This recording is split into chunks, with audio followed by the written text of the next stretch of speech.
Amelia Adam begins our coverage tonight from Cludon in Townsville, where locals have been launching boats to rescue residents still trapped in the flood zone. And Amelia, there's barely a suburb left now unscathed by the disaster.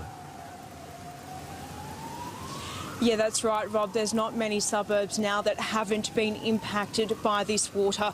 More than 1,000 people had to be evacuated last night, and even a police crew rescued. They were trying to reach people who needed help when their vehicle became inundated with water in the dangerous conditions. Now, the schools do remain closed, and they're likely to tomorrow as well. But for now, the threat remains of more rain and more water running into the Ross River Dam. So authorities say it could be days before this monsoon ends and the clean-up can begin. From the air, the widespread water is devastating.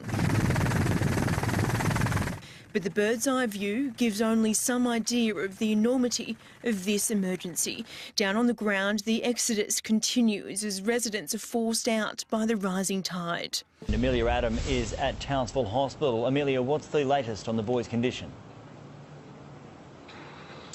Max, it's still touch and go for those two 10-year-old boys. They're in a critical but stable condition. Paramedics say they have serious head injuries. Amelia Adam explains.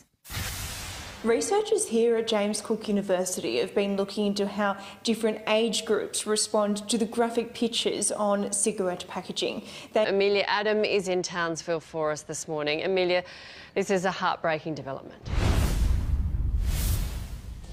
Yeah, good morning, Nat. This is really the worst possible outcome. The bodies of two little boys aged just 3 and 5 have been found here near the Ross River in Townsville. Grief was felt by every person present. A spot where two little boys loved to swim was now their final resting place. Police say counsellors will be available for the officers who found the bodies, as well as the family and students and staff from Cranbrook State School, where the 5-year-old attended. Margaret Mulbucker has lived through tough times, but this has broken her. I couldn't be any sore than what I am.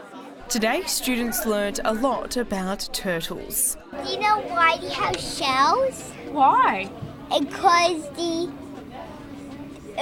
protect them from sharks to bite them. Nemo's miniature cousins aren't lost, but they are on a journey just as meaningful. We're doing some work to understand how larval fish will cope with elevated temperatures. Each birthday, the great-grandmother does something a little bit crazy. Was it scary? You weren't scared? No.